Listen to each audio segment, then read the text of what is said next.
Well my dear students, इसके पहले वाले क्लास में जो लेक्चर 1 के नाम से आपके सामने था, उसमें मैंने आपको बेसिक से बताया था कि अंग्रेज़ी में के सेंटेंस में एक बेसिक यूनिट होती है।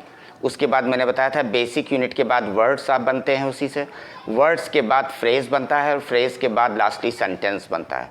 इसमें सबसे इम्पॉर्टेंट बात जो मैंने कल आपको बताई थी कि फ्रेज़ और सेंटेंस में फ़र्क ये है कि फ्रेज़ और सेंटेंस बेसिकली वर्ब का अंतर रखता है। अगर दो या दो से अधिक वर्ड्स आपस में बगल बगल रखे हैं, कॉम्बिनेशन है दो या दो से अधिक वर्ड्स का, और उसमें वर्ब नहीं है तो it is a simply phrase, और अगर उसके अंदर वर्ब है तो फिर वो एक सेंटेंस है। फ्रेज़ और सेंटेंस में सबसे इंपॉर्टेंट बात है, whenever you speak English you just speak sentences. जब आप अंग्रेज़ी बोलते हैं तो आप सेंटेंस बोलते हैं। सेंटेंस में मैंने आपको बताया था, उसमें ये ध्यान रखा जाता है कि कितनी बातें सेंटेंस में अंग्रेज़ी में बोली जा सकती हैं। तो देखिए मैं आपको बताता हूँ सेंटेंस में कितनी बातें हो सकती हैं। इंग्लिश ग्रामर में सेंटेंस में नंबर 1, सेंटेंस में वर्ड हो सकता है। सेंटेंस में वर्ड के बाद कॉम्प्लीमेंट हो सकता है। सेंटेंस में नंबर 3, जीरंड का फ्रेज हो सकता है। नंबर 4, सेंटेंस में इन्फिनेटिव का फ्रेज हो सकता है। और नंबर 5, सेंटेंस में ऐसा फ्रेज हो सकता है जो ऑफ से बना हो, यानी ऑफ फ्रेज हो सकता है। और सेंटेंस में नंबर 6, ऐसा फ्रेज हो सकता है जो एंड से बना हो। और लास्टली सेंटेंस में 7वीं बात जो होगी वो होगा कॉम्प्लीमेंट्री ऑब्जेक्ट। कॉम्प्लीमेंट्री ऑब्जेक्ट का मतलब उसमें एक कॉम्प्लीमेंट होगा और दूसरा उसमें ऑब्जेक्ट होगा। अंग्रेज़ी में केवल यही 7 बातें बोली जाती हैं। अगर आप कोई अंग्रेज़ी की किताब पढ़ोगे, कोई भी मैगज़ीन पढ़ोगे, कोई आप बुक पढ़ोगे, आर्टिकल पढ़ोगे, ऐसे पढ़ोगे, लेटर पढ़ोगे, तो आप उस जितने भी सेंटेंस उसमें पढ़ोगे उसमें यही 7 बातें आपको दिखाई पड़ेंगी।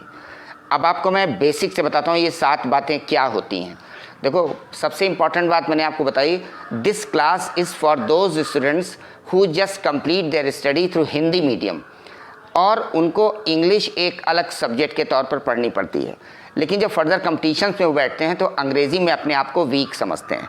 तो सबसे इम्पॉर्टेंट बात यह है कि अगर आपके सामने इंग्लिश का पेपर आता है, whether you are academic student or a career, तो सबसे इम्पॉर्टेंट बात ये ध्यान देना है कि whether you are able to understand that paper, आप जो पेपर में छपा है या जो किताब में लिखा है उसको आप समझ पा रहे हो कि नहीं समझ पा रहे हो। तो समझने के लिए सबसे ज़्यादा ज़रूरी है कि आपको ये ध्यान देना है कि जो भी सेंटेंस छपे होंगे उसमें यही 7 बातें होंगी, 8वीं बात नहीं हो सकती है। तो मैंने आपको कल बताया था फर्स्ट लेक्चर में कि पहली बात वर्ड होती है। वर्ड का मतलब जैसे आप फॉरेस्ट, हाउस, माउंटेन, रिवर ये सब बोलते हो, these are all words. Complement वो वर्ड्स होते हैं इंग्लिश में, माने when you are just going to speak something in English, तो complements are treated those words which begins with preposition, जो प्रीपोजिशन से बिगिन होते हैं। मैं आपको बात बता रहा हूँ, कॉम्प्लीमेंट का डिटेल मैं आपके बाद में बताऊंगा, लेकिन सबसे इंपॉर्टेंट बात यह है कि सेंटेंस में हम किसको कॉम्प्लीमेंट कह सकते हैं।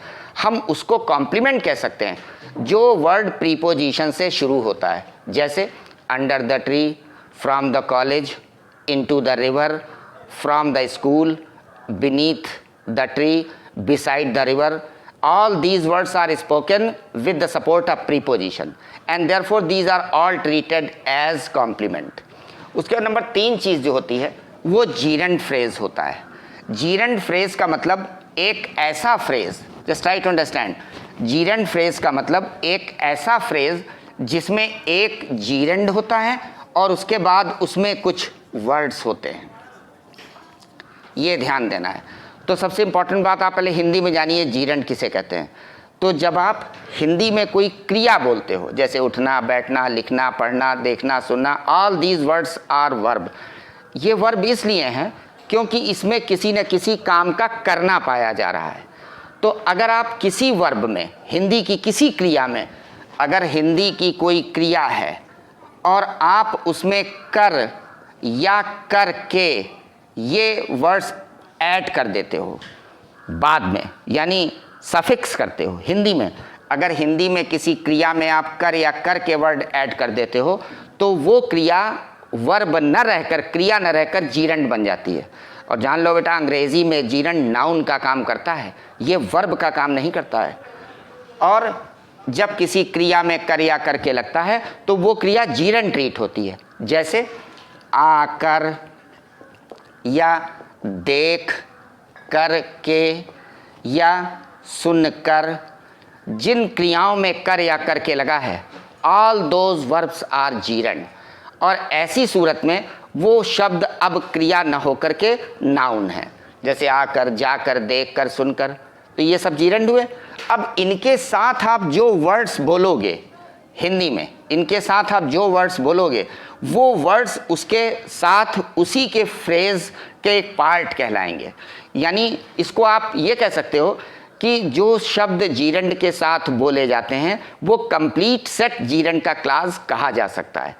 तो जीरंड का क्लास कैसे होता है? जैसे दुकान खोल कर, इसमें देखिए खोल कर जीरंड है और दुकान शब्द आपने उसके साथ बोला है, तो ये उसके साथ अटैच कंबाइन वर्ड है जो उसके कंप्लीट सेट में जीरंड क्लास के रूप में ट्रीट होगा।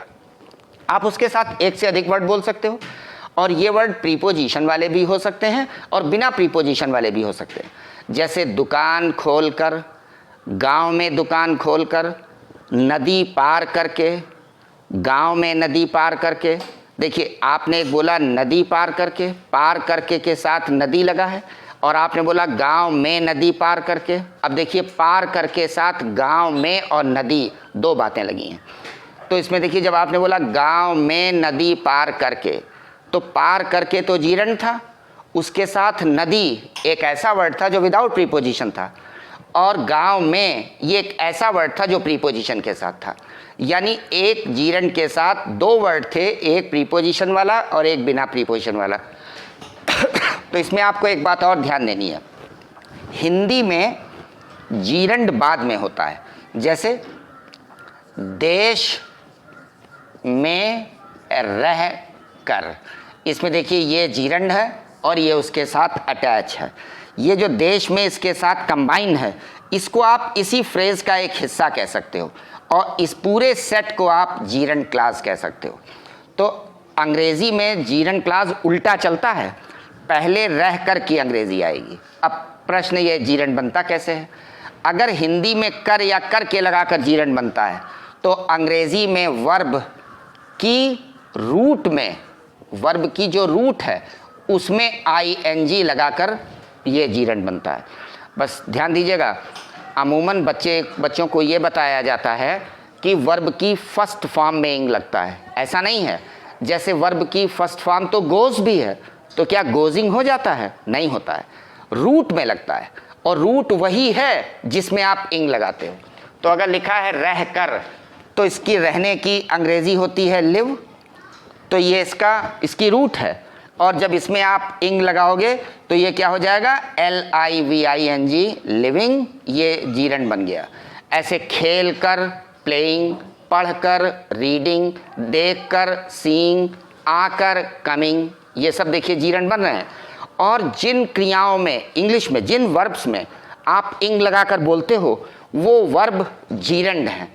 आपको बाद में बताएंगे ये वर्ब प्रेजेंट पार्टिसिपल भी हो सकते हैं, लेकिन वो प्रेजेंट पार्टिसिपल कैसे काम करता है और जीरंड कैसे काम करता है ये मैं आपको बाद में बताऊंगा।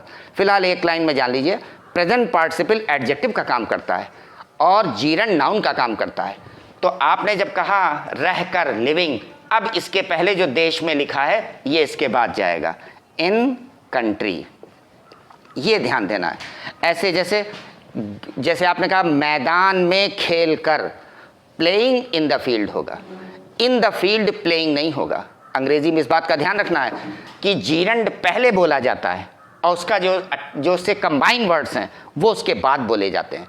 और इसी पूरे सेट को इंग्लिश ग्रामर में sometimes some of the people tell it gerund class.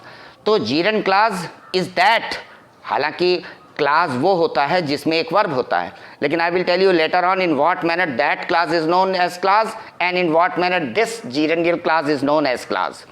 तो मीन्स अगर आपने बोला है समाचार सुनकर, तो पहले अंग्रेजी किसकी आएगी? सुनकर की।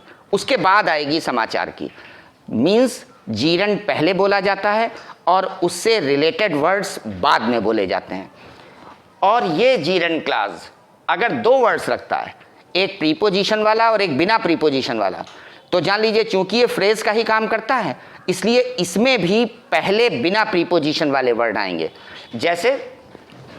जैसे आपने कहा देश में, नहीं सपोज आपने कहा देश में एक समाचार और उसके बाद आपने बोला सुनकर, तो देखिए सबसे पहले अंग्रेजी सुनकर की बोली जाएगी क्योंकि ये जीरंड है।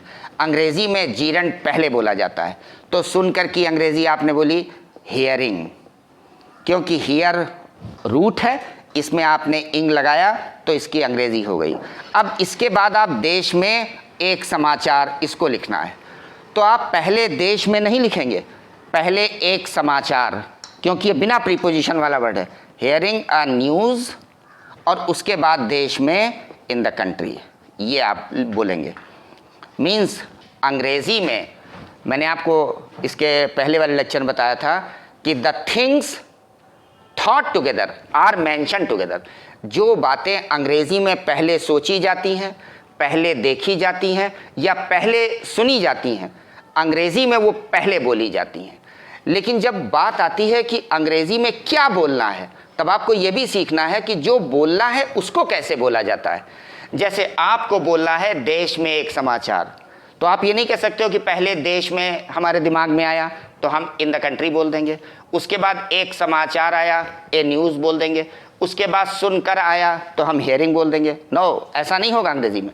अंग्रेज़ी में the words which are combined with the gerund are spoken immediate after gerund. जो वर्ड्स हिंदी में जीरंड के साथ पहले सोचे जाते हैं, अंग्रेज़ी में वो जीरंड के तुरंत बाद बोले जाते हैं। करेक्ट। जैसे गांव में एक दुकान खोलकर, तो पहले आप खोलकर की अंग्रेज़ी बोलेंगे, ओपनिंग। अब बचा गांव में एक दुकान, तो पहले आप एक दुकान की अंग्रेज़ी बोलेंगे, अ शॉप, उसके बाद बोलेंगे गांव में इन द विलेज।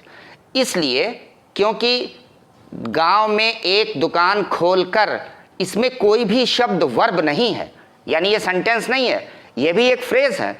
और फ्रेज में बिना प्रीपोजिशन वाले words, the words contain no preposition, are spoken at first and thereafter those words are spoken which contain preposition. तो अगर आपने बोला गांव में एक दुकान खोलकर, तो आप पहले बोलोगे खोलकर, ओपनिंग, उसके बाद बोलोगे एक दुकान, ए शॉप, उसके बाद बोलोगे गांव में इन द विलेज। तो आपका सेंटेंस क्या बना? Opening a shop in the village. Correct. Means देखिए, आपने सबसे पहले सोचा कि हमको जीरंड और उससे कुछ रिलेटेड वर्ड्स बोलने हैं, यानी हमको जीरंडियल क्लास बोलना है। तो जीरंडियल क्लास में आपके मुंह से पहले जीरंड निकल रहा है, तो जाहिर सी बात है पहले आपको जीरंड बोलना है, उसके बाद उससे रिलेटेड वर्ड्स बोल रहे हैं। और जब आप उससे रिलेटेड वर्ड्स बोलेंगे तो वो बिना प्रीपोजिशन वाले पहले और प्रीपोजिशन वाले बाद में बोलेंगे। ये सबसे इंपॉर्टेंट इंग्रेडिएंट है सेंटेंस का, जो सेंटेंस में कहीं भी लिखा जा सकता है। इसमें एक बात का ध्यान रखना है, अगर ये जीरंड क्लास सेंटेंस में वर्ब के पहले लिखा है तो अंग्रेजी में ये वर्ब के बाद जाएगा। जैसे उसने दुकान खोलकर सोचा, तो पहले आपने बोला उसने, तो बोला जाएगा ही, उसके बाद बोला दुकान खोलकर। चूंकि ये जीरंड क्लास सोचा के ठीक पहले लिखा है, तो अंग्रेजी में ये सोचा के बाद जाएगा, ही थॉट ओपनिंग अ शॉप। बात समझ आ रही है? ये ध्यान देना है आपको। यानी जैसे वर्ब के पहले वर्ड हो सकता है, जैसे आम देखा, इसमें देखिए ये वर्ब है, इसके पहले ये वर्ड है, तो आपने क्या बोला? सा, और उसके बाद बोला मैंगो। अब इसमें आप सोचते होगे कि यार ए मैंगो हो जाए या दी मैंगो हो जाए तो ज़्यादा अच्छा है, तो ऐसा नहीं है अंग्रेज़ी में। जब मैं आपको आर्टिकल का यूज़ बताऊंगा तो बता दूंगा कब ए सही है, कब एन सही है, कब दी सही है। फिलहाल आप इसको जानें कि अंग्रेज़ी के सेंटेंस में वर्ड कैसे प्लेस किए जाते हैं। आप इसको सा ए मैंगो भी लिख सकते हो, उसमें कोई गलती नहीं होगी। तो आपने कहा आम देखा, और दूसरा देखिए फिर वर्ब है देखा, और इसके पहले लिखा है गांव में। अब देखिए वर्ब के पहले कॉम्प्लीमेंट लिखा है, यानी ऐसा वर्ड लिखा है जिसके पहले प्रीपोजिशन है। तो अब ये वर्ब के बाद जाएगा, तो अब अंग्रेजी बनेगी सा और उसके बाद आएगा इन विलेज।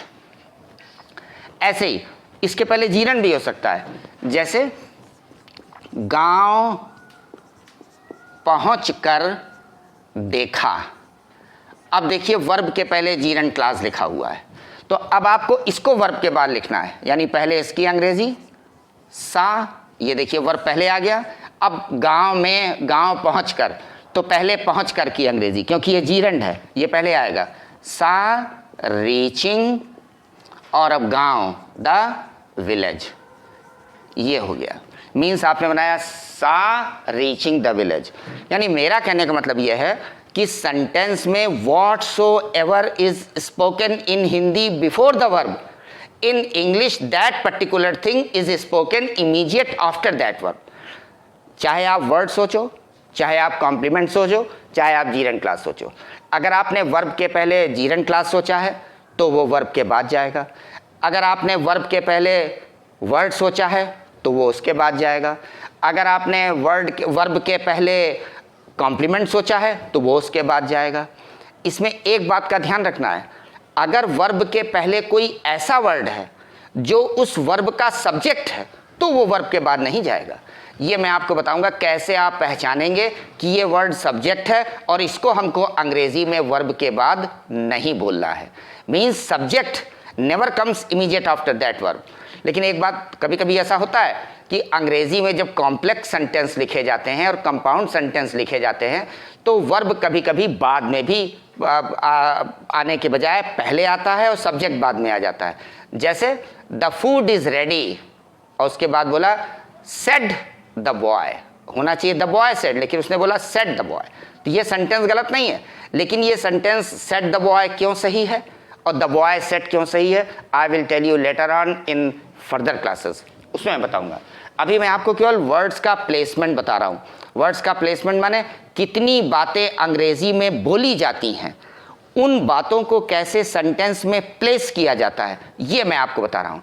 बाकी जो छोटी छोटी टेक्निकलिटीज़ आएंगी वो मैं आपको बिल्कुल सही बता दूंगा कि किस तरीके से आप सेंटेंस लिखोगे। तो देखिए आपने जीरन क्लास देखा, ये तीसरी बात होती है सेंटेंस में। अब अगर चौथी बात आप देखेंगे तो ऐसे ही अंग्रेजी में एक होता है इन्फिनेटिव, ये चौथी बात है इन्फिनेटिव, और इसके साथ भी कुछ वर्ड्स होते हैं। तो इसमें आपको ये ध्यान रखना है, इन्फिनेटिव वो वर्ड है जब किसी क्रिया में ना या के लिए लगाते हैं। मैं आपको फिर एक बार बता दूं, this class is for those who are Hindi medium students but they are unable to speak English and to write a correct English. तो ये मैं आपको बताने की कोशिश कर रहा हूँ कि आप कैसे किसी चीज़ को हिंदी से अंग्रेज़ी बनाओगे और कैसे किसी चीज़ को अंग्रेज़ी से आप हिंदी बनाओगे, दोनों बातें हैं। जैसे अगर आप हिंदी के किसी सेंटेंस में वर्ब के पहले वाली बात वर्ब के बाद ले जाते हो, तो अगर अंग्रेज़ी में कोई सेंटेंस लिखा है तो जो बात वर्ब के बाद है उसको आपको वर्ब के पहले कर देना है। जैसे ही रोट ए लेटर, इसमें देखिए ए लेटर रोट के बाद है, ये ए लेटर रोट के बाद इसलिए है क्योंकि ये हिंदी में पहले रहा होगा। तो जब इसकी हिंदी बनेगी तब क्या बनेगी, उसने लिखा पत्र, ये नहीं बनेगी उसने पत्र लिखा।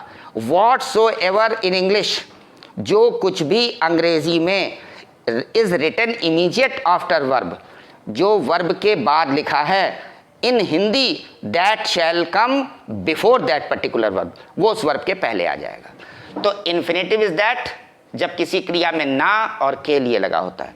इस ना पर एक बात ध्यान दीजिएगा, मात्रा कोई भी हो सकती है, बड़े आ की हो सकती है ना, ई की हो सकती है नी, ए की हो सकती है ने। मात्रा का कोई प्रभाव अंग्रेजी में नहीं पड़ता क्योंकि हिंदी की मात्राओं का अनुवाद अंग्रेजी में नहीं होता है।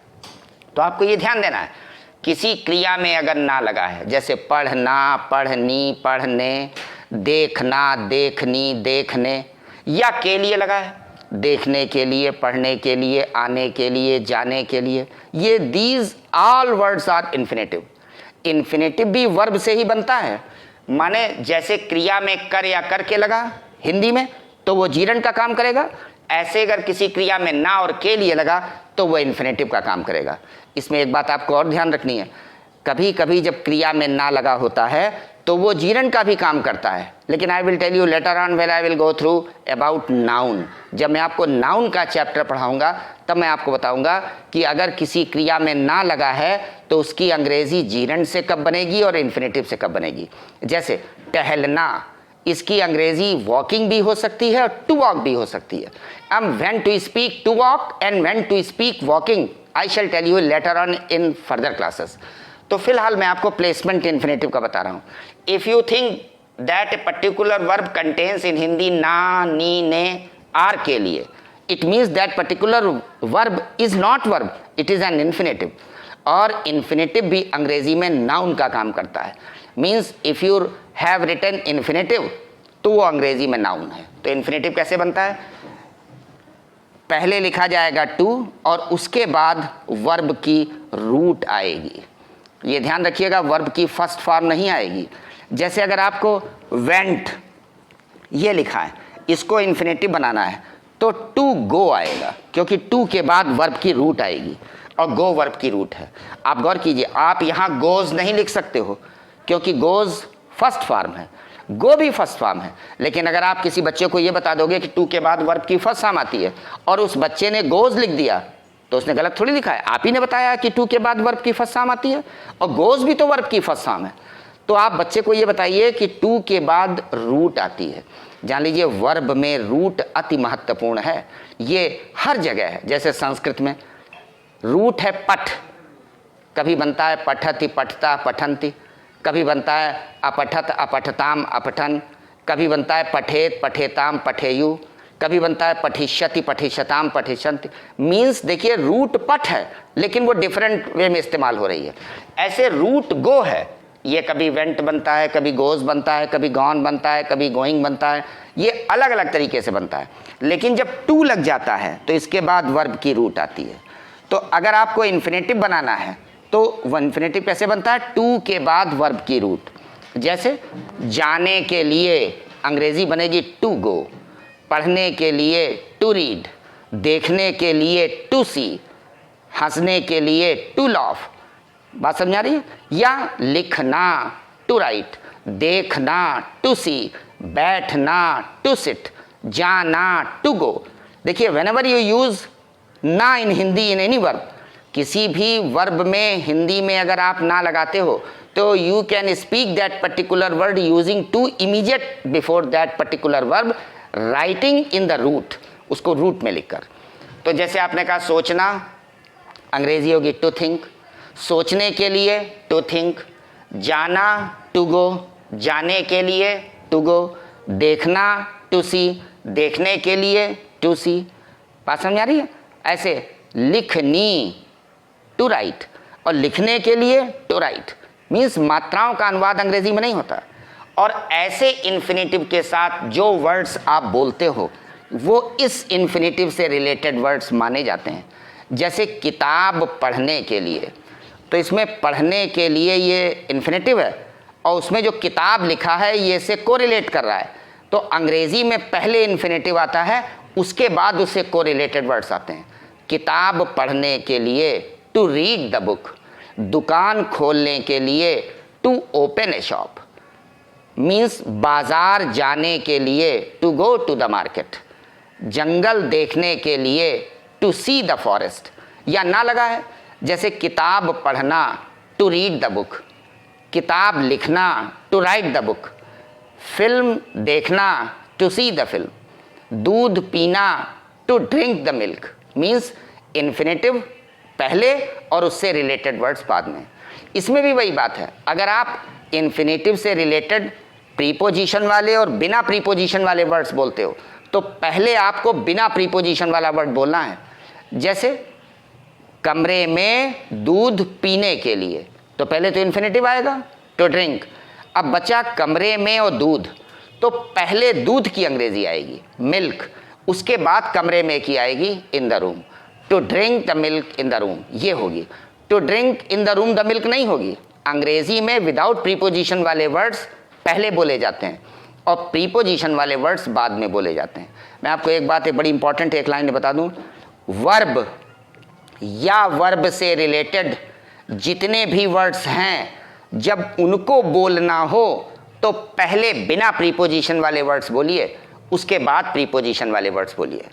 और ये इन्फिनेटिव अपने कंबाइन वर्ड के साथ, जिसको आप इन्फिनेटिव क्लास भी कह सकते हो, मीन्स जीरंड क्लास की तरह इन्फिनेटिव क्लास भी अगर वर्ब के पहले है तो ये वर्ब के बाद चला जाएगा।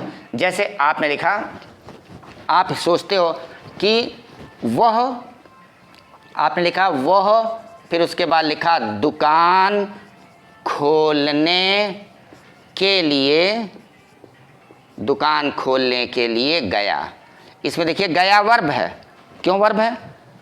नंबर 1, मैंने आपको कल के लेक्चर में बताया था, हिंदी के वाक्य में वर्ब सबसे लास्ट वर्ड होगा और वो तब जब उसमें किसी काम का करना पाया जाए।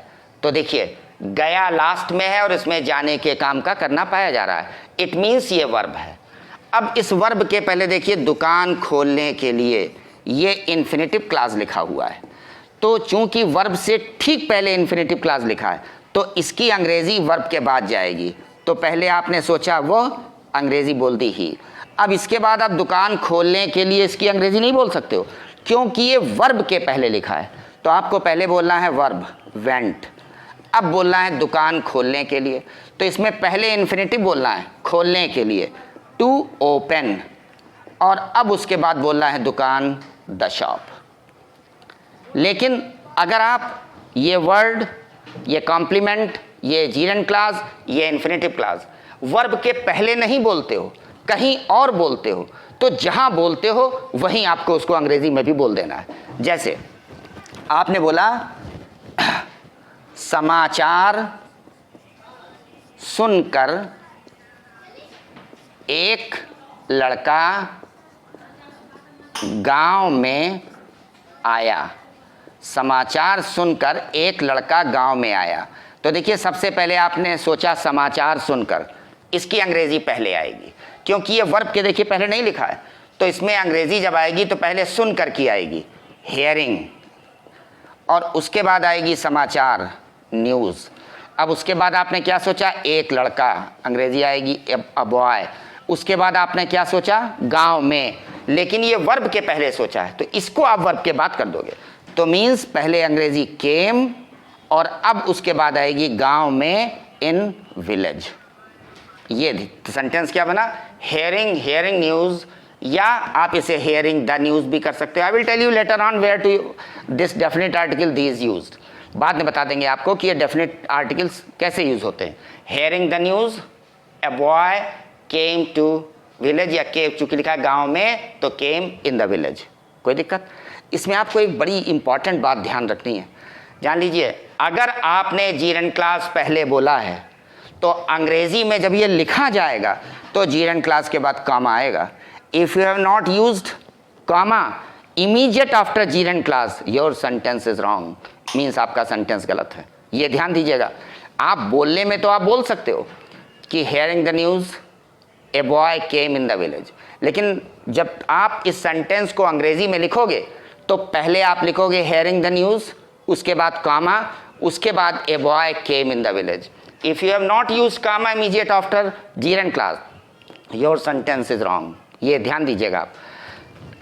इसमें एक बात और ध्यान देनी है कि ये जीरंड क्लास, ये इन्फिनेटिव क्लास, ये वर्ड और ये कॉम्प्लीमेंट अगर वर्ब के पहले हैं, यानी वर्ब से चिपक कर लिखें, तो ये वर्ब के बाद जाएगा। लेकिन अगर वर्ब के पहले नहीं है, कहीं और हैं, तो जहां आप सोच रहे हो वहीं बोल दो। मीन्स जब अंग्रेजी बोली जाती है तब ये नहीं ध्यान दिया जाता कि हम क्या सोच रहे हैं, क्या लिख रहे हैं, क्या देख रहे हैं। आप what ever you think in your mind at first, speak at first. अगर आप पहले जीरंड क्लास सोचते हो तो आप जीरंड क्लास बोलो, इन्फिनेटिव क्लास सोचते हो इन्फिनेटिव क्लास बोलो, वर्ड सोचते हो वर्ड बोलो, कॉम्प्लीमेंट सोचते हो कॉम्प्लीमेंट बोलो। लेकिन बस इतना ध्यान रखो, जब आप अपने मन में वर्ब के साथ जिसको सोचो उसको वर्ब के बाद बोल दो। जैसे एक दिन, वन डे, जब, व्हेन, एक लड़का, ए बॉय, दुकान खोलकर, ओपनिंग ए शॉप, गांव में आया, केम इन द विलेज। देखिए आपने गांव में को केम के बाद बोल दिया और बाकी जो जहां सोचा वहीं बोल दिया। इसलिए फ्लुएंट अंग्रेजी बोलने में कोई प्रॉब्लम नहीं है, बस आपको दो चीज़ों पर बहुत अच्छी पकड़ होनी चाहिए। एक, अंग्रेजी में कितनी बातें बोली जाती हैं, और नंबर दो, वर्ब कैसे बोला जाता है। आप सोचते हो कि वर्ब को टेंस में बोला जाता है, ऐसा नहीं है। टेंस हम लोगों ने इंडियनाइज्ड अंग्रेजी कर दी है और टेंस के द्वारा हम अपने बच्चों को हिंदी के सेंटेंसेस को लिखना सिखा सकते हैं, लेकिन अंग्रेजी में टेंस ही सब कुछ नहीं है। इसलिए क्योंकि अगर आप टेंस पर ध्यान रखेंगे तो आप अंग्रेजी नहीं बोल पाएंगे, क्योंकि आप मन ही मन उसका ट्रांसलेशन करेंगे, जबकि अंग्रेजी में ऐसा नहीं है। मैं आपको बताता हूँ टेंस क्यों इफेक्टिव नहीं है, क्यों इंपॉर्टेंस नहीं रखता है इंग्लिश स्पीकिंग में। जैसे आपसे पूछा गया a boy wrote a letter, ये किस टेंस का वाक्य है? तो आपने कहा ये पास्ट इंडेफिनिट का वाक्य है। पूछा गया क्यों? क्योंकि आपने कहा रोट लगा है, वर्ब की सेकंड फॉर्म लगी है, पास्ट फॉर्म लगी है। तो इसका मतलब क्या हुआ? आपने बॉय से टेंस नहीं पहचाना, ए लेटर से टेंस नहीं पहचाना, आपने रोट से टेंस पहचाना। यानी अंग्रेजी में वर्ब सब कुछ है, टेंस नहीं है। जब आप वर्ब से ही टेंस पहचानते हो तो आपको वर्ब को सीखना है, टेंस पर ध्यान मत दीजिए। अगर आप टेंस पर फोकस करेंगे तो आप अंग्रेजी बोल नहीं पाएंगे और आप अंग्रेजी लिख नहीं पाएंगे, ये ध्यान दीजिएगा। आप कहोगे कि देखिए एक्टिव पैसिव बनाते हैं तो सेंटेंस का बनाते हैं, कोई टेंस सोच के किस टेंस का है, पैसिव कैसे बनेगा? ऐसा नहीं है अंग्रेजी में। अंग्रेजी में अगर आप किसी वाक्य को पैसिव बनाते हो, जैसे ही रोट ए लेटर, इसका पैसिव बनाते हो, तो आप ही का पैसिव नहीं बनाते हो, लेटर का पैसिव नहीं बनाते हो, रोट का पैसिव बनाते हो। इसका मतलब क्या है? एक्टिव और पैसिव भी वर्ब का ही होता है, टेंस का नहीं होता है।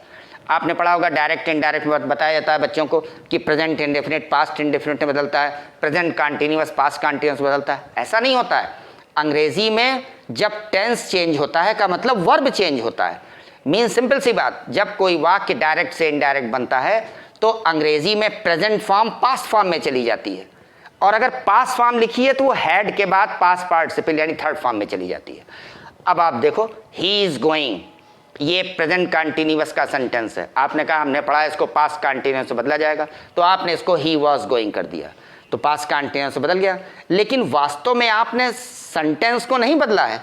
आप गौर कीजिए, आपने इसको वॉज कर दिया है, माने जो वर्ब की प्रेजेंट फॉर्म थी उसको पास्ट फॉर्म कर दिया। ऐसे ही रोट ए लेटर, आपने इसका इनडायरेक्ट बनाया he had written a letter, यानी आपने देखो ही को लेटर को वैसे ही रहने दिया। इसमें जो रोट लिखा था सेकंड फॉर्म पास्ट फॉर्म, इसको आपने हैड के बाद पास्ट पार्टिसिपल में कर दिया है, यानी टेंस नहीं बदला, वर्ब बदला। तो बेसिक सबसे इंपॉर्टेंट चीज़ है वर्ब। तो अगर आप अंग्रेजी बोलना चाहते हो तो आपको वर्ब की पकड़ बहुत अच्छी होनी चाहिए और वर्ब के सारे फॉर्म्स मालूम होने चाहिए। और वर्ब सीखने के लिए एक बात हमेशा ध्यान रखिएगा कि यह जरूर जानिएगा कि अंग्रेजी में भी वर्ब की रूट होती है, और अंग्रेजी में वर्ब की रूट वही वर्ड होता है जिसमें आप इंग लगाते हो। आप देखो वेंटिंग नहीं करते हो, आप गॉनिंग नहीं करते हो, आप गोइंग करते हो। इसका मतलब इंग आप गो में लगाते हो, इसका मतलब गो वर्ब की रूट है। तो वर्ब कैसे लिखा जाता है ये मैं आपको बाद में बता दूंगा। अभी मैंने जैसे केम लिख दिया, ये इस आधार पर लिख दिया कि आपको भी मालूम होगा और हमको भी मालूम है। लेकिन वास्तव में यहाँ केम क्यों आ गया, हैड कम क्यों नहीं आया, हैज़ कम क्यों नहीं आया, कमिंग क्यों नहीं आया, ये मैं आपको बाद में बता दूंगा। क्योंकि ये वर्ब कैसे बोले जाते हैं अंग्रेजी में, ये टेंस के आधार पर नहीं बोले जाते। अगर आप टेंस के आधार पर अंग्रेजी बोलोगे तब दिक्कत हो जाएगी, तब तो आपको मन ही मन बहुत कुछ पहले सोचना पड़ेगा और उसके बाद मन ही मन उसको अंग्रेजी बनानी पड़ेगी, तब आप बोल पाओगे। लेकिन जब तुमको वर्ब की पकड़ हो जाएगी कि वर्ब अंग्रेजी में कैसे एक्सप्रेस किया जाता है, तब आपको कोई दिक्कत नहीं आएगी। जैसे लोग लेक्चर बोलते हैं खड़े होकर, तो उसमें देखिए सोचते नहीं, जैसे once prime minister standing in the parliament delivered a speech for the upliftment of the policy for the poor people, and then prime minister said that we have to do much more for the sake of the poor persons in the society। कैसे अंग्रेजी बोली जा रही है, इसमें tense नहीं सोचा जा रहा है, इसमें केवल इतनी बात सोची जा रही है इन what manner the verb is spoken and what I thought before the verb. जो वर्ब के पहले आपने सोचा उसके बाद वर्ब के कर दीजिए। And it requires a little bit practice, वो मैं आपको बता दूंगा कैसे आपकी प्रैक्टिस हो जाएगी कि आप हमेशा वही सोचेंगे जो अंग्रेजी में बिल्कुल करेक्ट है। तो देखिए मैंने आपको बताया कि एक सेंटेंस में अगर आपने कोई वर्ब सोचा है तो उस वर्ब के पहले क्या क्या हो सकता है, ये मैंने आज आपको इस लेक्चर में बता रहा हूँ कि वर्ब के ठीक पहले क्या हो सकता है। एक वर्ड हो सकता है, वर्ब के ठीक पहले कॉम्प्लीमेंट हो सकता है, वर्ब के ठीक पहले जीरंड क्लास यानी एक जीरंड का फ्रेज हो सकता है, वर्ब के ठीक पहले इन्फिनेटिव का फ्रेज हो सकता है। यानी हमने आपको 4 बातें बताई, ये वर्ब के ठीक पहले हो सकती हैं। अब अगर वर्ब के ठीक पहले वर्ड लिखा है, जैसे मैंने आपको बताया आम देखा तो आपने क्या कर दिया, सा द मैंगो। वर्ब के ठीक पहले कॉम्प्लीमेंट हो सकता है, गांव में आया, came in the village. Verb के ठीक पहले जीरंड क्लास हो सकता है, जैसे किताब लेकर गया, वेंट टेकिंग द बुक। देखिए जीरंड क्लास बाद में चला गया। इन्फिनेटिव फ्रेज इन्फिनेटिव क्लास हो सकता है, जैसे किताब पढ़ने के लिए गया, went to read the book. देखिए वेंट पहले बोला, टू रीड द बुक आपने बाद में बोला। यानी वर्ब के पहले जो कुछ बोला उसको आपने वर्ब के बाद कर दिया। इसमें एक बात का ध्यान रखना है, अगर वर्ब के पहले चिपक कर वर्ड लिखा है और वर्ड से पहले जीरंड क्लास लिखा है तो ये यहीं पर रहेगा। बस ये जो चीज़ वर्ब से चिपक कर लिखी है ये अंग्रेजी में वर्ब के बाद चली जाएगी। जैसे दुकान खोलकर धन कमाया, तो वर्ब से चिपक कर धन लिखा है तो ये जाएगा। Opening the shop earn the money, ये हो जाएगा। मीन्स चूंकि वर्ब के पहले चिपक कर धन लिखा हुआ था तो अंग्रेजी में धन ये वर्ड था, ये बाद में चला जाएगा। लेकिन जीरंड क्लास पहले था तो जो जहां था वहीं रहेगा। अब तो बात समझ आ रही है कि वर्ब के पहले क्या क्या हो सकता है। मीन्स वर्ब के पहले वर्ड हो सकता है, वर्ब के पहले कॉम्प्लीमेंट हो सकता है, माने वो वर्ड जिसमें प्रीपोजिशन लगा है। वर्ब के पहले एक ऐसा वर्ड का कॉम्बिनेशन हो सकता है जिसमें एक जीरंड है और जीरंड से को रिलेटेड वर्ड्स लिखे हैं। वर्ब के पहले इन्फिनेटिव फ्रेज हो सकता है, यानी एक ऐसा जिसमें एक इन्फिनेटिव है और उस इन्फिनेटिव से रिलेटेड कुछ वर्ड्स लिखे हैं। जो कुछ लिखा है वर्ब से पहले चिपक कर अंग्रेजी में वो वर्ब के बाद बोला जाएगा। इतनी बात समझ आ रही है। इसमें एक बात का आपको ध्यान रखना है, अंग्रेजी में सबसे पहले आप ये समझने की कोशिश कीजिए कि अंग्रेजी की में जितनी बातें होती हैं उनका प्लेसमेंट कैसे होता है। जब आप प्लेसमेंट जान जाओगे उसके बाद मैं सेंटेंस को सेट करना बता दूंगा, क्योंकि setting of the sentence depends upon the verb, ये वर्ब पर डिपेंड करती है। If you are very clear about the use of verb then you can write in correct sentence and you can speak correct sentence. तो वो आपके बाद का chapter है, बाद के लेक्चर्स में आपको बताऊंगा। पहले मैं आपको वर्ड का प्लेसमेंट बता रहा हूं जिससे कि आप एक अच्छी अंग्रेजी लिखना सीख जाओ। जब आप लिखना सीख जाओगे तब आप बोलना सीख जाओगे। लेकिन एक बात का ध्यान रखना है, आपको प्रैक्टिस ये करनी है। आप सोचो गांव में देखा, छोटी छोटी बात सोचो और बोलो सा इन द विलेज। फिर आप सोचा देश में, सोचा थॉट इन द कंट्री। फिर आपने सोचा समस्याएं देखी, सा द प्रॉब्लम्स। फिर आपने सोचा देश में रहकर सीखा, learned living in the country, gerund class सोच लिया वर्ब के पहले। आप सोचा किताब खरीदने के लिए गया, went to purchase the book, infinitive class सोच लिया। देश में आया, came in the country, complement सोच लिया। मीन छोटी छोटी बातें सोचिए जिससे कि आपको ये पकड़ होने लगे कि हमने एक वर्ब के पहले हिंदी में क्या सोचा, उसको हम वर्ब के बाद कैसे बोलेंगे। उसके बाद जब ये प्लेसमेंट आप जान जाएंगे तब फिर कोई दिक्कत नहीं आएगी। मैं आपको उसका एक उदाहरण और देता हूँ। जैसे मान लीजिए आप वर्ब बोलना जान गए कि अगर हमें आया बोलना है तो केम बोलना है, देखा बोलना है, देखी बोलना है तो सा बोलना है। क्यों बोलना है ये मैं आपको वर्ब के चैप्टर में बता दूंगा। इतनी आसान बात है, जब मैं आपको सिखाऊंगा वर्ब तो आप बिल्कुल जान जाओगे कि यहाँ हमको सा बोल रहा है, यहाँ सी बोल रहा है, यहाँ सीन बोल रहा है, यहाँ सींग बोल रहा है, ये आप जान जाओगे। इसको आप टेंस मैनर में रट नहीं सकते। क्यों नहीं रट सकते? मैं आपको एक बेसिक बात बताऊं, अंग्रेज अपनी हर सेंटेंस को बोलता है और हर सेंटेंस जो बात बोलता है उसको वो हिस्सा कहता है। इसीलिए अंग्रेज़ों ने पार्ट्स ऑफ स्पीच बनाई है और पार्ट्स ऑफ स्पीच में उसने noun, pronoun, adjective, adverb, verb, preposition, conjunction, interjection यही तो बनाया है। इसमें उसने टेंस कहाँ बनाया है? यानी बोलने के मामले में वो टेंस को प्रेफरेंस नहीं देता है, बोलने के मामले में वो वर्ब को प्रेफरेंस देता है अंग्रेज। यानी you should be very clear about the use of verb. आपको वर्ब की पकड़ अच्छी होनी चाहिए, तब आप सेंटेंस सही कर लेंगे। अब वर्ब की पकड़ कैसे अच्छी हो जाए ये मैं आपको बता दूंगा, सबसे आसान ट्रिक। जो लोग फ्लुएंटली अंग्रेजी बोलते हैं वो आपसे ज़्यादा योग्य नहीं हैं, उनको एक्सपीरियंस है और वो ये जानते हैं इस वर्ब को हमको किस मैनर में बोलना है। ये तरीका मैं आपको सिखा दूंगा कि आपके मुंह से अंग्रेजी ही निकलेगी, हिंदी नहीं निकलेगी। बात समझ आ रही है? आपसे मैं एक रिक्वेस्ट और कर रहा हूँ, आप स्टूडेंट्स देख रहे हो, अगर आपने हमारे इस चैनल को अभी तक सब्सक्राइब और शेयर या लाइक नहीं किया है तो उसको प्लीज़ सब्सक्राइब कर दीजिए, शेयर कर दीजिए, लाइक कर दीजिए। और डे टू डे मैं आपको ये सब बातें ये लेक्चर्स में, अगले लेक्चर्स में बताता जाऊँगा कि कैसे आपको अंग्रेज़ी बोलनी है। आप बहुत ध्यान सुनिएगा, जो मैं आपको बता रहा हूँ आप इससे लिखने में आपको आसानी हो रही होगी अब, लेकिन आपको लिखने में इतना महत्व नहीं देना है, लिखने को महत्व नहीं देना है, महत्व देना है बोलने को, क्योंकि भाषा का विकास बोलने से होता है। जब आप 3-4 साल के थे तो जिन बातों को आप बोल सकते थे उनको लिख नहीं सकते थे। इसका मतलब क्या हुआ, हम बोलना पहले सीखते हैं, लिखना बाद में सीखते हैं। यानी अगर आप अंग्रेजी बोल नहीं सकते हो तो जान लो आप अंग्रेजी लिख नहीं सकते हो। Means at any cost you have to be very deeply prepared yourself, you have to make yourself prepared to speak English. आपको अंग्रेजी बोलने के लिए अपने को तैयार करना है, क्योंकि अंग्रेजी में जो बोला जाता है वो लिखा जाता है, जो लिखा जाता है वो बोला नहीं जाता है। ये ध्यान दीजिएगा। तो मैं आपको ये बता रहा हूँ कि अंग्रेजी में कौन सी चीज़ कैसे बोली जाती है। अगर बोला जाता है केम इन द विलेज, अगर बोला जाता है सा ए मैंगो, अगर बोला जाता है केम टेकिंग ए बास्केट, अगर बोला जाता है went to take the basket, तो जो बात हिंदी में वर्ब के पहले आप सोच रहे हो उसको देखो वर्ब के बाद आप बोल रहे हो।